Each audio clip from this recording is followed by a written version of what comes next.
Bonjour tout le monde. On va parler du loser magnifique. Et ouais, MBS. Mon loser préféré parce que c'est vrai qu'il est quand même entre lui et Haftar. Je me demande qui est premier. Non, ils sont quand même caricaturaux. Tout ce qui touche, ils le transforment en caca. Je suis désolé de le dire comme ça.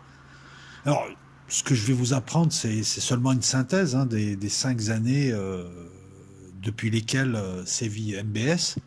À savoir, bon, il est arrivé en 2015.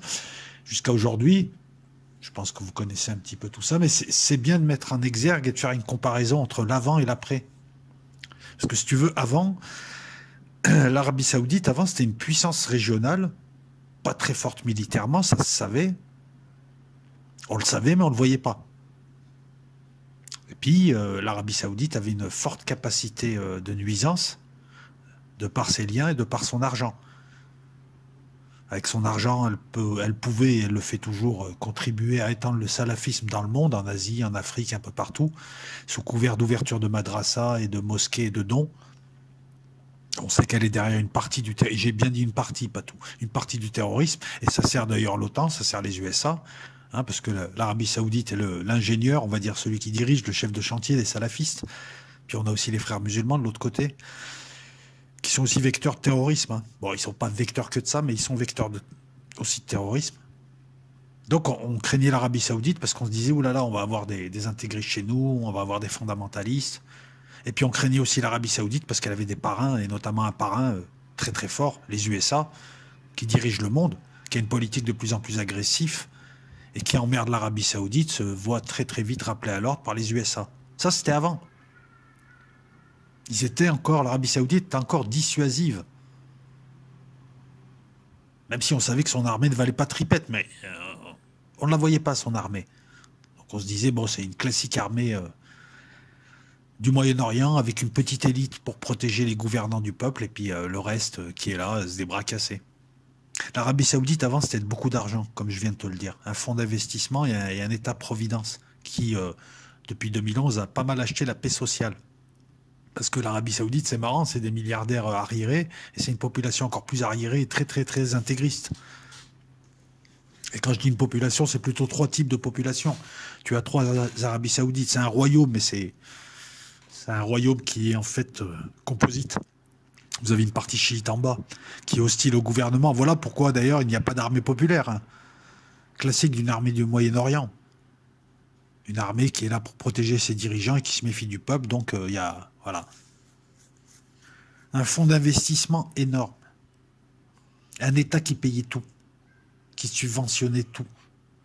Voilà, c'est une sorte de communisme capitaliste. Avec une autocratie, on va dire, intégriste. Protégée par les USA et puis protégée aussi par tous leurs danseuses. Parce qu'on ne sait pas en fait qui mêle la danse entre ceux qui vendent les armes et ceux qui achètent les armes et le silence politique. Et l'Arabie Saoudite a acheté le silence politique de tous ces tartuffes qui jouent les démocrates et qui te parlent de démocratie, qui s'en prennent à Chavez, qui s'en prennent à Maduro, qui s'en prennent à Assad, et qui oublient de s'en prendre à une théocratie arriérée, où les femmes n'ont pas le droit de conduire et ont très peu de droits. Mais ça, Macron ne te le dit pas, parce qu'il vend des armes. Où on décapite, où on coupe des mains, où on organise des tueries, où on est brutal, où personne ne peut parler. C'est marrant quand même, parce qu'entre la Syrie, franchement, d'Assad et l'Arabie Saoudite, je préfère la Syrie, tout le monde. Ou le Venezuela, je préfère le Venezuela. Mais là, on n'entend personne parler. Parce que l'Arabie Saoudite achète des armes à tous ces pays. Elle s'en fout, on fout des armes qu'elle achète. Elle va t'acheter des armes françaises.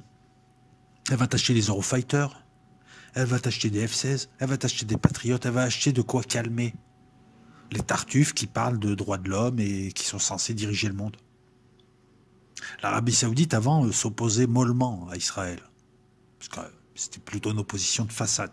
Elle avait tendance à cultiver des liens économiques et des liens tout court avec Israël, puisqu'elle voit en l'Iran un rival et elle préfère Israël. Vous allez voir que même là, ça a changé. Et elle calmait les Palestiniens, elle leur donnait de l'argent. Allez, Mahmoud Abbas, tais-toi, laisse-toi faire et on va payer le salaire de tes fonctionnaires, t'inquiète pas. L'argent, il est là. Les Israéliens t'ont détruit un truc, t'inquiète. On va te donner quelques millions. Mais tu fermes ta gueule et tu les embêtes pas trop. Donc l'Arabie Saoudite était utile pour Israël, pour les USA, qui elle fournissait du pétrole bon marché, elle faisait l'appui sur l'OTAN, pas l'OTAN, excusez-moi, sur l'OPEP, et on va voir que ça aussi, ça a changé. C'était un pays d'arriérés, mais un pays très utile. Ça, c'était avant. C'était avant qu'arrive la chèvre de Monsieur Trump, le loser magnifique, le Dajjal, le demi-Dajjal. MBS, le fossoyeur, qui détruit tout ce qui touche. En fait, il détruit pas tout ce qui touche, il le torture, il l'avilit, il le salit, et ensuite il le détruit. Moi, ce que j'arrive pas à m'expliquer, c'est comment ce type et son père ont pu prendre le pouvoir d'une manière aussi caricaturale, hein, parce qu'on se croirait dans un Tintin, encore une fois, sans qu'il y ait une résistance au sein même de la royauté, des princes, du conseil d'allégeance royale, des hommes forts du pays. Pendant 2 ans, ils ont été anesthésiés, et ensuite c'était trop tard, à l'intérieur. Parce qu'à l'extérieur, jusqu'à la décapitation de Khashoggi, ça, on l'avait jamais vu. Hein. Des gens allaient dans un consulat où ils avaient invité un type et le décapitaient. Et en plus, pas discret, puisque les Turcs ont vendu la mèche. Jusqu'à Khashoggi, il avait un fort soutien extérieur. Des démocraties, entre guillemets, occidentales, qui maintenant font semblant un peu de l'ignorer, mais en fait continuent toujours à vendre des armes. Hein. Puis vous allez voir l'hypocrisie. Il y avait un fort soutien extérieur, il demeure, mais il est plus discret. Hein. Les forces spéciales françaises ont été achetées. Hein. Je pèse mes mots quand je dis ça. On a vu aussi la task force Kaiser, avec ses canons Kaiser, aller vite aider les Saoudiens lorsqu'ils ont été en péril après l'attaque de 4 pétroliers. C'est attribué à l'Iran, mais on ne sait toujours pas qui c'est. Ça peut être aussi une opération de contre-feu des Shayaket 13 israéliens. Hein. Pour provoquer une guerre, hein. Parce que en fait, les Saoudiens ont besoin d'une guerre américano-iranienne et les Israéliens aussi, ils s'entendent sur ce point. MBS. Il apparaît en 2015 dans les bagages de son père, Mohamed Ben Salman Ben Abdelaziz El Saoud, le dernier fils de El Saoud, qui est roi à partir du 23 janvier 2015 à la mort de son frère Abdallah. La succession chez les Saouds, c'est une succession d'origine ottomane, elle est adelphique, c'est-à-dire ça passe de l'oncle au neveu, du neveu à l'oncle, et puis en cas de golavérage, en cas d'égalité, golavérage. Non, il y a aussi une histoire de plus âgé, moins âgé, sachant que celui qui est roi choisit le prochain. C'est une succession adelphique, elle n'est pas en ligne directe. Et jusque-là, c'est le prince Moukrin Ben Abdelaziz qui est le prince héritier, mais en avril, le roi décide de nommer un autre neveu, Mohamed Ben Nayef, il le place comme prince héritier, à peine arrivé, hein, on est en 2015, il est arrivé le 23 janvier, déjà en avril, il vire le prince héritier, il en met un autre, un autre neveu. Mais la manœuvre, elle est bidon, parce qu'en fait, il place MBS comme vice-prince héritier, donc on sait que Mohamed Ben Nayef est là juste pour chauffer la place, pour donner l'apparence d'une succession adelphique, et que c'est Ben Salman qui va être le successeur de son père, et on revient à une ligne qu'on connaît plus dans les royautés occidentales, c'est-à-dire la ligne directe père-fils. Il est vice-prince héritier et il est deuxième vice-premier ministre. À quoi ça sert d'avoir autant de titres? En fait, il prend des titres pour éviter que les autres les aient et aient un peu de pouvoir. C'est pas les premiers, enfin c'est les premiers titres, mais tu verras que c'est pas les derniers qu'il prend. Ouais, ça fait Tintin chez les Picaros là aussi, ou chez les Saouds. Il sécurise les postes doucement. Ben Nayef, lui, va servir à garder la gâche. Ben Nayef, qui est plutôt de la faction de l'ancien roi Abdallah. Il faut aussi rappeler qu'en janvier 2015, à peine arrivé, son père l'installe ministre de la Défense. Et président du Conseil des affaires économiques et du développement. C'est ces 2 points clés. Ministre de la Défense, tu diriges l'armée. Et dans ces pays-là, quand tu diriges l'armée, quand c'est toi le patron, on n'écoute que toi. Et le président du Conseil des affaires économiques et du développement, ben, c'est pour l'argent. Donc déjà 4 titres en 4 mois. Et vice-prince héritier, et vice-premier ministre, et bientôt employé du mois. Alors, à peine ministre de la Défense, il va affermir son autorité, il déclare la guerre au Yémen, qui est en proie à une guerre civile entre des Houthis et les partisans de l'ancien président Saleh et ceux qui soutiennent Hadi. Et lui, il se dit, voilà, je suis le gros de la région, il n'y a pas que les Turcs, il n'y a pas que les Iraniens, il n'y a pas que les Israéliens, je vais montrer à tout le monde, à l'intérieur, que c'est moi le barbeau, je vais aller mater les Yéménites, Ça se fait toujours pour affermir son autorité intérieure. On va faire une guerre à l'extérieur contre un adversaire supposé faible. Et il se dit, je vais effrayer tous les gens du Golfe, tout le Moyen-Orient et tous les pays arabes. Je vais leur montrer que je suis un barbeau, j'ai beaucoup d'armes, j'ai beaucoup d'argent. Et il s'en va en guerre contre le Yémen en organisant une coalition de pays où il y a beaucoup de mercenaires, beaucoup de gens. Coalition qui va s'effriter au fur et à mesure, hein, comme vous avez pu le voir dans mes vidéos. Il entre en guerre contre le Yémen. Puis ça fait plaisir aux Israéliens, ça fait plaisir aux USA, puisque selon eux, derrière le Yémen, il y a l'Iran, alors que l'Iran n'y est pas encore, mais s'installe maintenant. Ils lancent l'opération, ça se passe bien au départ, faut être honnête. Hein. Ils ont 300 avions, ils ont des milliers d'hommes, ils ont des troupes neuves, fraîches, du matos neuf. Et nous, dans le monde libre et occidental et magnifique, eh ben, la presse nous vend MBS, la presse, hein, l'État donne de l'argent à la presse et les milliardaires qui font des affaires avec l'Arabie Saoudite et qui vendent des armes, hein, notamment à l'Arabie Saoudite et des produits de luxe, ont tout fait pour que la presse nous vende MBS comme un réformateur occidentalisé, très ouvert d'esprit, qui va moderniser le Moyen-Orient, qui va moderniser l'Arabie Saoudite, qui va mettre fin à tout. La maladie, le salafisme, la pluie, et qui va permettre aux femmes de vivre pleinement leur vie. Non, on te le présentait comme un réformateur. Bon, ça a duré 3 ans jusqu'à qu'il décapite Khashoggi. Mais encore une fois, les leçons à tirer de ça, c'est que voilà, en fait, la presse nous raconte des conneries à longueur de journée.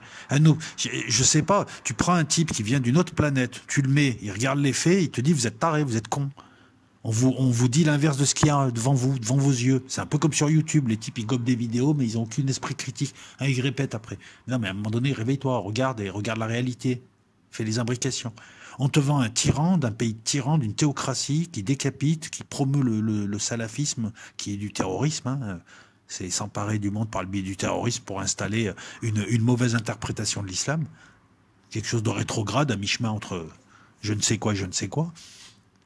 Et nous, on lui vend des armes pour qu'il ait massacré les Yéménites. La guerre au Yémen, c'est 12 millions de femmes, d'enfants, d'hommes aussi qui ont rien demandé, qui souffrent. C'est la plus grosse famine du 21e siècle. Et nous, on nous vend ce type comme un réformateur, alors que très très vite, il attaque le Yémen, et tout le monde sait que c'est un boucher. Et à côté de ça, on va s'en prendre à des dirigeants élus, peut-être mal élus, mais élus en tout cas, qui sont là, qui représentent une population, et qui représentent sûrement plus qu'MBS ou Macron réunis. On nous les présente pour... Enfin, je sais pas. Il suffit de regarder, le mec, il va dire, mais vous êtes tarés, en fait. La presse vous raconte des conneries, mais vous écoutez. Non, parce que là, la presse, elle ment sciemment. C'est pas un 4e pouvoir. C'est juste un vecteur supplémentaire de la doxa. Ça va pas durer longtemps, hein, le coup de la réforme. En novembre 2015, des purges. Ça commence dans le royaume. Arrestation brutale, on emmerde les blogueurs. Si, il va permettre aux femmes de conduire des voitures. Magnifique. Waouh. Mais il a les leviers du pouvoir. Pas tous, mais il les a. Au Yémen, ça roule. Petite tuerie à la Mecque pour emmerder les Iraniens. Hein, ça, on avance des chiffres jusqu'à 8000 morts. Alors, entre 2000 et 8000 morts, il y a une marge. Hein, mais c'est quand même des milliers de morts. Organisés apparemment sciemment. On ne nous en a pas parlé. Tu en connais beaucoup, toi, des types qui, Escassade et Maduro, organisent des tueries à la Mecque, en bloquant des couloirs, en inversant des flux, pour provoquer la panique. Et on sait ce que ça donne là-bas. C'est quasiment voulu.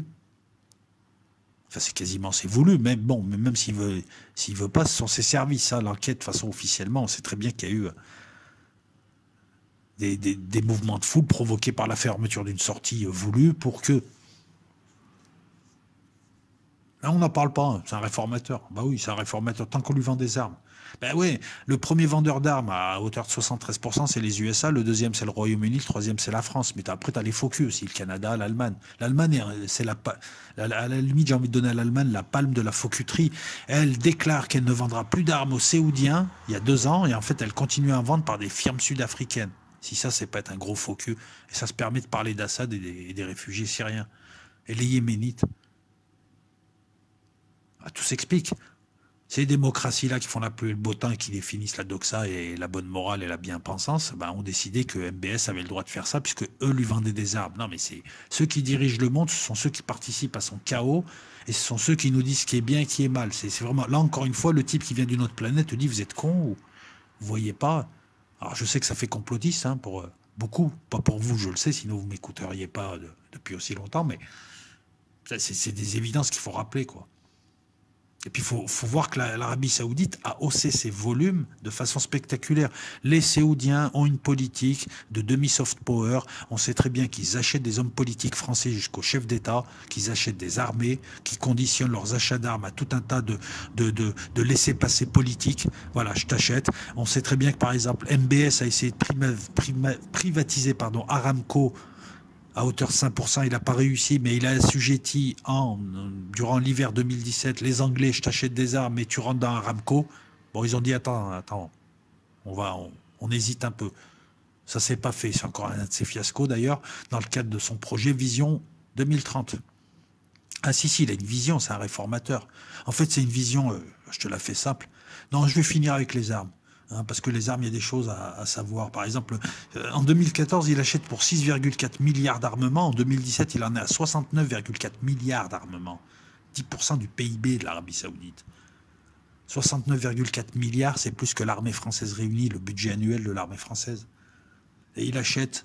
Mais ça n'a ni queue ni tête, ces achats. Je t'achète 3 ou 4 modèles d'avions différents, alors que c'est pas ce qu'on fait. En principe, on unifie pour la maintenance, pour les pièces, pour l'entretien. C'est beaucoup mieux d'avoir un avion ou deux.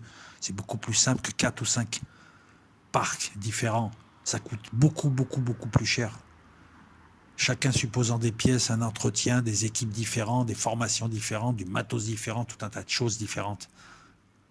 Pourquoi est-ce qu'en France, on fait le Rafale à un seul avion? Pourquoi est-ce qu'aux USA, ils ont essayé avec le F-22, le F-35? Non, les Saoudiens, ils achètent des chars, ils achètent n'importe quoi, en fait, tout ce que tu leur proposes, mais ils te disent, on va taper le Yémen, on va faire, et puis ça arrange la politique des frères musulmans, ça arrange l'OTAN, et puis ça arrangeait tout le monde. À l'époque, on voyait un MBS, un homme fort, qui allait embêter les Iraniens. Une sorte d'Haftar, mais en plus gros, en plus riche.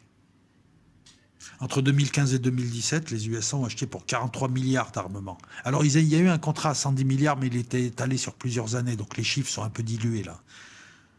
Le Royaume-Uni a vendu pour 15 milliards, la France pour 2 milliards en 2 ans. Pas beaucoup. Les Russes aussi, puisqu'on critique l'OTAN et les Occidentaux, mais les Russes, c'est des gros faux culs. Ils vendent aux Saoudiens, ils s'en foutent de ce qui se passe au Yémen. Pourquoi est-ce qu'on critique les uns et pas les autres? Il faut critiquer les Russes et les Chinois aussi, qui aussi veulent installer une multilatéralité, mais c'est du business. Tu m'achètes, je dis rien. Ils vendent et ils chopent des marchés en Arabie Saoudite. Alors je sais que c'est de la réelle politique, mais c'est soit tu fais la morale, soit tu fais de la réelle politique. Tu fais pas les deux. Sinon, tu te fous de ma gueule et c'est-à-dire qu'en fait, tu choisis ce qui t'intéresse et tu gagnes à tous les coups. Tu peux pas parler de démocratie et à côté vendre à des tyrannos comme lui. Les USA, c'est 73% de vente. Le Royaume-Uni, c'est 13% de vente. On comprend le silence des démocrates qui osent parler de Chavez et Assad. Le budget militaire à côté, c'est 80 millions. Il achète quasiment un budget militaire chaque année d'armement. Entre 2001 et 2008, il achète pour 36,7 milliards. Et entre 2013 et 2017, il achète pour 43, 15, ça fait 58, 60, 63, 60, presque 70 milliards, le double en 2 ans, le double de ce qu'il a acheté en 6 ans. C'est pas lui qui a acheté, attention, c'est des achats 2001-2008, c'est pas lui. Lui, c'est à partir de 2015. À partir de 2015, il t'a 70 milliards. Pour faire quoi? Pour faire la guerre, acheter des consentements. Il est brutal et autoritaire dans le royaume. Son projet Vision 2030, c'est simple. Créer une mégalopole régionale, NEOM, où il va falloir investir 634 milliards de dollars. Personne ne veut investir puisque la région n'est pas sûre, ça peut péter à tout moment. Et lui, il est incapable de sécuriser le coin. Personne n'est capable de sécuriser le coin. Tu mets pas de l'argent là où il y a de la guerre. Tu le mets après. Le seul argent qu'il y a pendant la guerre, c'est pour acheter de l'armement et soudoyer des milices. Il veut privatiser Aramco, ça a foiré. 1,5% de privatisation et c'est juste des milliardaires locaux, saoudiens. Personne n'a voulu acheter pareil parce que les Houthis et les différentes attaques sur les infrastructures pétrolières de ces 2 dernières années ont démontré qu'ils n'avaient aucune capacité à protéger ces infrastructures, notamment ces raffineries, ces bateaux, l'approvisionnement. Et la guerre au Yémen montre qu'il ne peut même pas protéger son flanc sud. Et encore moins donc les pipelines qui passent à peu près au milieu du pays, mais qui sont proches du sud. Il a une vision thatchérienne parce qu'en fait, il a mis progressivement fin aux aides. Il a mis des taxes sur les boissons sucrées, sur les cigarettes, il a enlevé les aides, il a baissé le salaire des fonctionnaires, il a enlevé les bonus, il a enlevé tout ce qu'il leur donnait avant. Il a enlevé progressivement tout ce qui faisait l'État-providence et qui calmait les populations. On a vu de la pauvreté apparaître et beaucoup de gens qui grognent. Fin de l'État-providence et il veut privatiser des secteurs entiers comme l'éducation, la santé, certains secteurs militaires. Voilà, il veut faire ça à l'anglaise. Et le problème, c'est que Thatcher, c'était en Angleterre, il y avait peut-être des structures adaptées, une mentalité. Là, tu peux pas changer. Surtout que s'ils ont acheté la paix sociale, les précédents, c'est qu'il y avait une raison. Et que la raison qui a fait qu'on a dû acheter la paix sociale pour pas que le pays explose avec les révolutions colorées, elle est encore là. Il risque d'y avoir un retour de bâton, de Syrie d'ailleurs. L'Arabie Saoudite a participé à la déstabilisation de tous les pays arabes et elle se retrouve en proie à une grogne qui commence à monter. Donc brutalité, surveillance, des militants, arrestations, décapitations, tueries. Au moins les 4 premiers mois de 2018, les 4 premiers mois, non, les 3 premiers mois, il y a eu 48 décapitations, publiques en plus. Un réformateur. Meilleur reste à venir, hein. Attends. Il devait améliorer l'image du royaume à l'extérieur, c'est la vision 2030. Diversifier l'économie, hors pétrole. Tu vas voir qu'il a tout niqué, excuse-moi de le dire comme ça. L'image, ouais, on a vu après Khashoggi, après tout ce qui se passe. Le meilleur reste à venir. À partir de 2017, là, même la presse, elle n'ose plus le présenter comme un réformateur, elle n'en parle plus, tout simplement. Il montre son vrai visage. Il est nommé prince héritier le 21 juin, donc il demande à Ben Naïef dégage. Il montre son vrai visage de psychopathe. Et il décide d'une purge pour prendre le royaume. Voilà. Papa, nomme-moi héritier. Je m'occupe du reste. Le 4 novembre, il te fait un double truc qui s'est jamais vu dans le monde. Il se fait nommer, il y a un décret de son père qui crée une commission ad hoc, une commission soi-disant anticorruption, et il est nommé à sa tête. Et le 4 novembre 2017, il arrête des ministres en exercice, des dizaines de ministres, d'anciens ministres, des princes, tout un tas de personnalités et d'hommes forts appartenant aux autres factions. Il limoge les chefs de toutes les forces militaires, police, marine et autres, garde nationale, garde royale. Il y a à peu près 300 hommes d'incarcérés au Ritz et ailleurs. 300 hommes au Ritz et ailleurs. Il les torture, il les séquestre, il les fait avouer des trucs imaginaires. Tu as le prince... il est connu dans le football en plus. Walid Ben Talal, Al-Walid Ben Talal. Et il réussit à récupérer 800 milliards d'argent et d'actifs en les dépouillant, en les éliminant, en les torturant, en les emprisonnant, certains résidents surveillés. Alors, je te dis pas l'ambiance, hein, en Arabie Saoudite, tous les gens qui sont un peu tièdes se sont enfuis. Khashoggi s'est barré à ce moment-là. Beaucoup fuient le royaume. Ça, c'est entre le 4 novembre et février 2008. Il séquestre des gens comme ça, un réformateur. Et à côté de ça, il appelle le premier ministre du Liban, Hariri, qui représente la faction sunnite qui est entretenue par l'Arabie Saoudite et qui est pro-américaine, et il lui dit, écoute, là, il y a un nouveau gouvernement qui est en train de se faire, et le Hezbollah veut te nommer pour qu'il y ait une paix sociale. Nous, on n'en veut pas, donc tu démissionnes, donc tu restes là. Et on voit Hariri à la télé avec un costume trop grand pour lui, parce qu'il était venu en tenue de vacancier, être retenu au moment de la purge. Et il a fallu que Macron, lors d'un voyage, aille voir MBS pour le calmer, lui dire, attends, t'es en train d'enlever un premier ministre d'un autre pays, et de le forcer à démissionner. Puisque Hariri a démissionné de Riyad. Il fallait voir la tête qu'il avait. On sentait qu'il a séquestré un Premier ministre. Donc Macron a réussi à le faire relâcher. Hariri est rentré au Liban et il a refusé de démissionner. Et puis tout est rentré dans l'ordre. Ça, la presse a calmé le jeu. Et là, tout le monde a vu que le mec était taré. C'était un sociopathe. Brutal. On a affaire à un abruti brutal, arrogant, stupide, dont la seule passion, c'est les jeux vidéo, pour te dire, qui fait peur à tout le monde et qui fait les choses en force et finalement tout se retourne contre lui. Un dictateur, un boucher. Et la purge, c'est simple, hein. Il prend la main sur l'Arabie Saoudite à ce moment-là, il est prince héritier, même son père commence à s'inquiéter. Il finira cette purge 3 ans après en faisant arrêter Ben Naïef et 3 autres princes. Ah, il arrête tout le monde. Je comprends pas comment... s'il y a eu une tentative de coup d'État, mais elle a foiré, mais je comprends pas comment cet homme et son père ont réussi. Hein. Donc voilà, la purge de 2017, c'est une prise du pouvoir total et brutal. Un démocrate réformateur. La faction du roi défunt, le roi Abdallah, est mise sur la touche. Et MBS est le type le plus puissant d'Arabie Saoudite. On dit même qu'il aurait mis en résidence surveillée sa mère et son frère. Hein. On dit même. Hein. J'ai pas de, malheureusement, je ne peux pas vérifier l'information et je n'ai pas de source qui la vérifie. Silence radio de la presse, mais quand je critique l'OTAN ou je critique les vendeurs d'armes occidentaux, les plus méprisables, c'est aussi la Russie et les pays arabes qui laissent faire, qui ont peur de l'Arabie Saoudite, qui ne disent rien, qui se laissent faire, qui se taisent, qui ne disent mot consent. Ce sont eux les premiers concernés, ce sont eux qui se sont fait déstabiliser par l'Arabie Saoudite. Certains d'entre eux sont allés au Yémen tuer avant de se rendre compte que. Et encore, ils sont retirés du Yémen parce qu'ils perdaient des hommes et parce que les Saoudiens ne payaient plus. Depuis 2017, on a une politique féroce de répression, des décapitations, des tortures, de plus en plus. Et le summum, hein, attends, il reste encore de quoi faire. Le 2 octobre 2018, Khashoggi, journaliste. Alors Khashoggi, j'ai pas envie de le pleurer parce que Khashoggi, c'est un journaliste, agent de la CIA, qui prenait des révolutions colorées, le salafisme dans les pays arabes, notamment en Algérie, qui prenait les décapitations. Il est mort de ce qu'il prenait. Hein, voilà. Donc quelque part, j'ai pas envie de.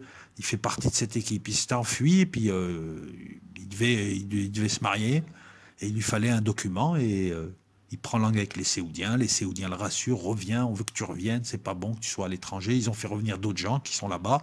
Il s'est dit, tiens, de fil en aiguille, il l'invite au consulat à Istanbul, il y va, ils savent pas que les Turcs avaient infiltré le consulat, surveillé le consulat à l'extérieur, avaient mis des micros à l'intérieur. Et tu as une équipe d'MBS, une équipe spéciale qui débarque, donc ça ne peut qu'attirer l'attention des services turcs, notamment à l'aéroport. L'équipe débarque, puis ils n'avaient pas des têtes de diplomates, le décapite, le coupe en morceaux. Il disparaît, sa veuve donne l'alerte, et les Turcs vendent la mèche, et sortent les preuves. Et là, on se dit, ce gars est un sociopathe, en arrivé à ça. Et qu'est-ce qu'il fait après? Toute son équipe-là, il la condamne à mort. Alors peut-être qu'il en a gracié certains, je ne sais pas, mais en tout cas, ils sont condamnés à mort. Et lui, il assume, il dit, c'est pas moi, je ne le savais pas, mais j'assume. Il se fout de la gueule du monde. Donc tu aurais 15 Saoudiens de son service sécurité, des gens proches, qui auraient décidé de prendre l'avion, d'aller décapiter un type dans un consulat. On l'avait invité parce qu'il devait discuter avec un responsable, un envoyé spécial d'MBS. Non mais, enfin bref, là encore une fois, on n'est pas à une bizarrerie près. Et c'est à partir de là que les pseudo-démocraties commencent à dire, écoute, t'es sympa, mais t'es trop voyant, donc on va faire nos petites affaires, mais on va pas trop se voir. Et c'est à partir de là que Poutine vient lui serrer la main, vient lui checker la main. Là. L'image a fait le tour du monde. Ah, t'es mon pote, je vais essayer de te fourguer. Ça faisait un peu charognard, quoi. Personne ne veut plus te parler, viens me voir. Poutine, tu sais, on dirait un diable un peu. Tu sais, il va voir tout le monde, viens me voir. Moi, j'ai des meilleures armes, viens. Non, viens la Turquie, viens. Tu sais, on dirait ça un peu. Non, mais sérieux, on dirait un pépère pervers, tu sais, place de Clichy avec l'imperméable, viens, et qui ouvre l'imper. Mais qu'il y a un problème. Bon, je me calme. Qu'est-ce que tu veux que je te dise d'autre? Encore un foirage? Parce que là, ça foire. Hein. Bah ouais, ça foire. Ça commence à foirer au Yémen. Bon, il y a encore les forces spéciales françaises à Hodeïda. Jusqu'en 2018, ça va. Mais 2017, il se dit, Yémen, ça va pas assez vite. Je vais faire le barbeau. Devant les Iraniens, je vais mettre à l'amende le Qatar. Il se met à dénoncer le Qatar comme terroriste. Ce qui a fait rire beaucoup de gens. Et il leur impose un blocus et il veut la chute de l'émir du Qatar, Al Thani. Et même le Qatar s'en sort. La Turquie aide le Qatar, les Iraniens aident le Qatar se sort du blocus et le Qatar fait encore un pied de nez aux Saoudiens. MBS est passé pour un con, il a voulu montrer sa force face à un petit. C'est comme un grand de troisième qui va emmerder un petit sixième, il l'emmerde, il le menace et puis le petit lui met un gros marron. Et l'autre arrête là et puis repart en faisant le beau, mais il vient de se faire sécher par un petit. C'est exactement ce qui s'est passé. Incapable de mettre au pas le Qatar. Alors qu'il y a encore 15 ans, ils auraient mis au pas le Qatar. Et pire, les Émiratis qui sont sur tous les fronts de déstabilisation, eux prennent de l'importance. On parle d'MBZ, l'émir des Émirats Arabes Unis. On dit de lui qu'il serait le mentor de MBS. Ben MBS en a marre. Et va commencer un petit peu à se brouiller avec lui. MBZ, c'est celui qui envoie au sol dans le sud du Yémen des troupes et qui n'hésite pas à envoyer des troupes au Yémen pour lutter contre la Turquie. Mais bon, il se brouille avec lui, les deux sont un petit peu fatigués en ce moment à cause de la crise du pétrole, mais MBZ s'en sort beaucoup mieux.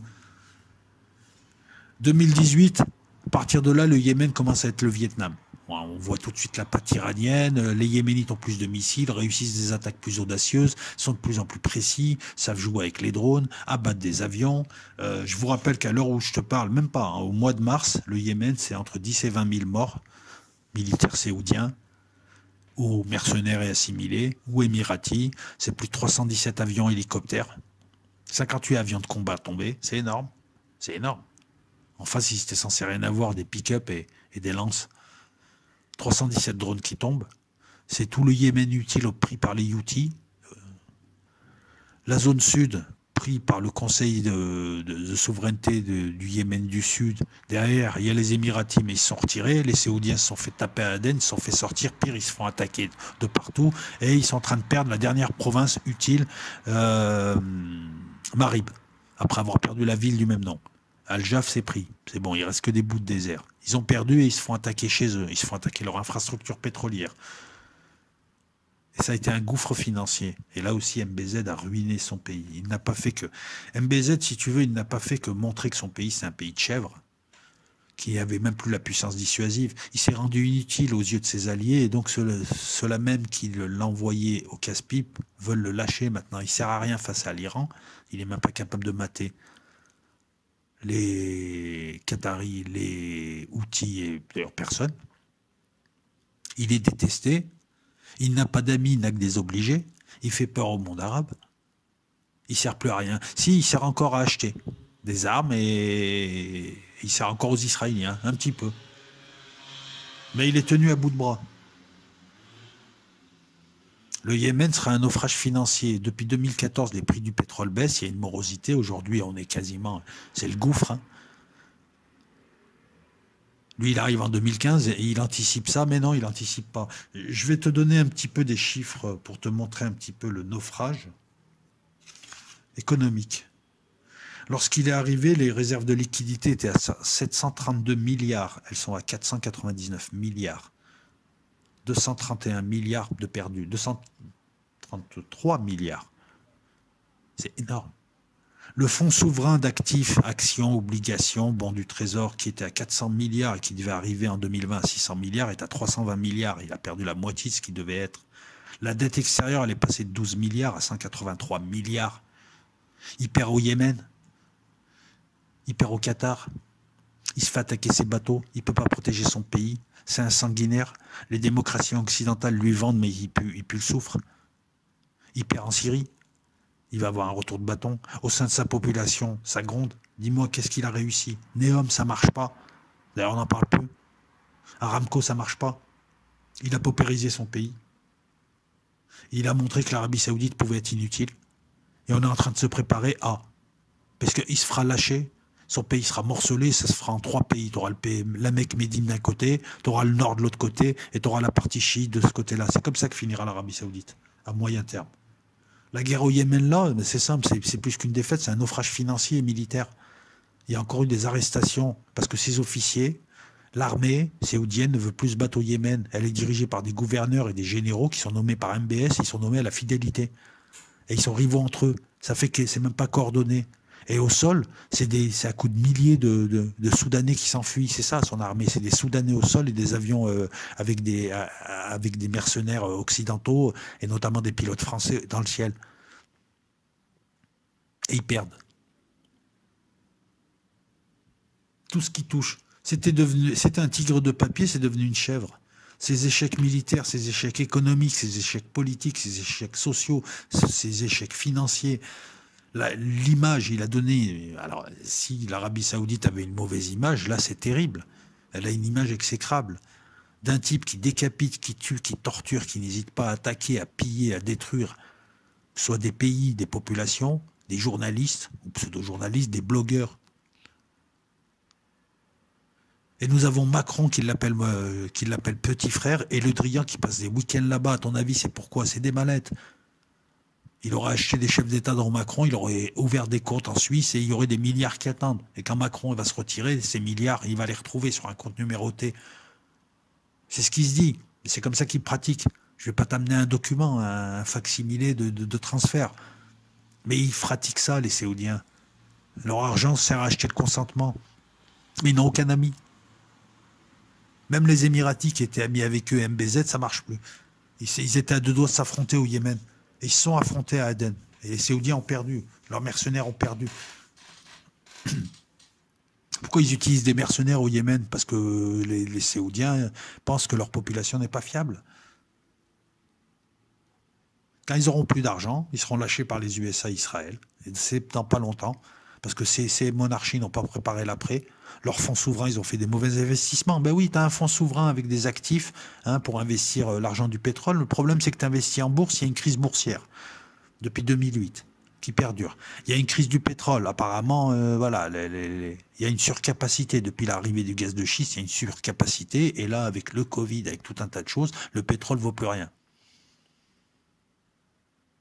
Donc voilà, donc tu perds de l'argent. T'en gagnes pas. Et tu continues à dépenser, à acheter des contrats, à faire des contrats d'armement à hauteur de 60, 70 milliards tous les 2 ans, tous les 3 ans, tu fais des contrats de fou. Quand je vous dis que le 110 milliards d'armes achetées aux USA est dilué dans les chiffres que je vous ai donnés, je ne suis pas sûr, parce que je crois que c'était... Non, je ne vais pas vous dire de bêtises. Ce que je vous ai indiqué, 70 milliards entre 2015 et 2017, c'était avant le contrat. Le contrat a eu lieu en 2017 et c'est pour les années à venir, 110 milliards d'armement. Et des avions et des mortiers et des systèmes patriotes. Et je te loue les canons Kaiser français, je te loue les forces spéciales. Et je t'achète ton renseignement. Alors Trump lui a dit, c'est peanuts pour vous. Ben plus maintenant. L'avenir est morose pour ce pays criminel. L'Alali, c'est quand les USA permettront aux autres de le dépecer, permettront à la Jordanie, aux autres de le dépecer. Et c'est un pays qui s'écroulera, mais qui a participé au chaos dans le monde, au massacre, au terrorisme, et qui a servi l'OTAN essentiellement, les USA. C'est un des pays qui a servi à propager le chaos pour qu'on puisse nous proposer un ordre ensuite. MBS, en fait, c'est la meilleure chose pour nous et c'est la pire chose pour les Saoudiens, et même pour les Américains qui ne pensaient pas qu'ils allaient avoir un demeuré pareil. Le problème, c'est lui. Dernièrement, son père a changé son équipe de sécurité parce qu'il craignait pour sa vie. Son père, qu'on dit gravement malade. On a même pensé à un moment donné qu'MBS l'avait séquestré. Voilà le loser magnifique. Donnez-moi un seul truc qu'a fait MBM et qui aurait réussi. Un seul truc. Voilà. La dernière connerie, ben là, écoute, sa dernière connerie, c'est simple. Bon, il refuse constamment des cessez-le-feu au Yémen, hein, malgré que les Américains lui tendent la perche. Sa dernière connerie, c'est d'avoir tenté, en mars-avril, de faire une guerre du pétrole avec la Russie, en noyant les marchés de son pétrole à très bas prix. Ça a fait baisser le pétrole, et puis au bout de 2 mois, il a dit « pousse, j'en peux plus, j'ai plus d'argent, ça craint, j'ai des dettes ». Il a multiplié par 10 la dette du pays en 5 ans. De 12 milliards, il est passé à je ne sais plus combien. Là, je t'avais donné le chiffre, je vais te le redonner, le chiffre. À 183 milliards. Mais c'est même pas, il n'a pas fait ce qu'a fait l'Algérie avec la rente pétrolière. L'Algérie a créé un fonds souverain et puis a aussi arrosé. Mais l'Algérie, elle a arrosé la population pour s'acheter la paix civile. Elle a pas mal subventionné des produits, les produits bon marché, etc. Voilà. Elle les achetait à l'exportation et elle subventionnait pour qu'ils ne coûtent pas un rond, quasiment pas en Algérie. Non, là, c'est de l'armement, ça n'a même pas servi la population. Il n'y a plus d'argent et l'argent qui a été dépensé, c'est pour faire des guerres qui n'ont rien rapporté, qui n'ont fait que diminuer le prestige, enfin si on peut parler de prestige, de ce royaume maléfique qui fait des tours maléfiques, excusez-moi, non mais c'est vrai, en plus il suffit de voir ces dirigeants avec ses oreilles pointues, on dirait des diablotins, les tours qu'ils font c'est pointu, c'est des diablotins, et là je conclue un petit peu, mais comment est-ce qu'on peut admirer ces barbares qui ont des bouts de désert et regarder ce qu'ils construisent, des tours, des mails, les galeries commerciales, des tours, mais comment on peut aimer Dubaï? Je préfère 10 000 fois aller à Prague qu'aller à Dubaï où c'est des trucs en verre, c'est du caca qui brille, on dirait une tapineuse trop maquillée. Comment on peut aimer ça? Mais je préfère encore aller au Calanque plutôt qu'aller sur ces plages. Qu'ont fait ces gens avec cet argent? La Russie, avec l'argent du pétrole, Elle a réussi à tenir le coup, elle a réussi à tenir le coup face aux sanctions, elle a réussi à moderniser son armée, elle a modernisé, qu'on le veuille ou pas, son pays. La Norvège a un fonds souverain, elle perd pas trop d'argent et elle sait le gérer. L'Algérie a arrosé, acheté la paix sociale, mais a pas mal aussi investi. Ça, on oublie de le dire, hein, l'argent n'a pas été volé, mais il a aussi été investi, des autoroutes, des infrastructures, hein, ce qui donne corps à un pays, même si tout n'est pas parfait. Mais eux, ils ont fait quoi? Qu'a réussi MBS? Rien. Honte à ceux qui le soutiennent et ces gens se discréditent lorsqu'ensuite ils se permettent de parler de Chavez, d'Assad, de Maduro ou de qui tu veux, ils n'ont aucune voix au chapitre et il serait temps à un moment donné que le véritable, s'il reste encore un contre-pouvoir en Europe, se pose la question à savoir est-ce que nos hommes politiques pro-séoudiens qui soutiennent les Séous de manière visible ou invisible, n'aurait pas été corrompu, il serait temps de mener des enquêtes. Moi, je pense que, en tout cas, on a un Le Drian. Vous voyez Le Drian, c'est un type qui a suivi toutes les révolutions colorées, qui a fait 3 gouvernements, qui a été gardé par Macron, parce que c'est lui la voix de son maître. C'est lui la voix du nouvel ordre mondial, qui est derrière Macron. Il y a toujours un numéro 2. Et là, on est en train de le pressentir pour être Premier ministre. C'est la récompense d'une dizaine d'années à aller au Qatar en week-end, en Arabie Saoudite, à apporter la voix des Américains, à parler, à baver sur les Russes, à toucher des mallettes, à détruire l'armée française, quoi qu'on veuille, à détruire son prestige, et voilà, et à imposer cette pseudo-idée de révolution colorée. Le Drian passe son temps à parler de la Syrie alors que personne ne le calcule, ou à passer son temps à parler de la Russie, et il se permet de parler de Poutine, et il est pote avec MBS. Là, encore une fois, voilà. Mais Poutine n'est pas mieux, parce que lui, s'il pouvait vendre à l'Arabie Saoudite, le problème, il n'est pas de vendre des armes. Il faut qu'un pays vende des armes. Mais pas tous les pays. Tu fais des embargos, tu opposes des embargos à certains pays, par contre d'autres peuvent massacrer. L'Arabie Saoudite est un danger régional, ne serait-ce que ce qu'ils font au Yémen. Après, si on est féru de droits de l'homme et on veut imposer les droits de l'homme partout, il serait urgent d'agir là. Non, parce qu'on me parle de la Syrie. Moi, ce que je vois, c'est en tout cas qu'on n'agit pas dans les pays amis de ces pseudo-démocrates. Voilà, c'était un point sur MBS et sur un petit peu sa grande loserie. J'espère que vous avez aimé. Puis d'autres vidéos arrivent, vous inquiétez pas. Je vous prépare une vidéo sur la bourse et une vidéo sur le journalisme. Là, je parle à Patreon. Cette vidéo sera sur Patreon et ensuite sur Los Locos. Donc, on va considérer que c'est une vidéo Los Locos. Mais je tenais à la mettre en avant-première. J'ai bien dit en avant-première sur Patreon. Mais sur Patreon, là, je vous prépare un truc sur la bourse, la presse et éventuellement la Libye. Donc, à venir cette semaine, voilà. Portez-vous bien.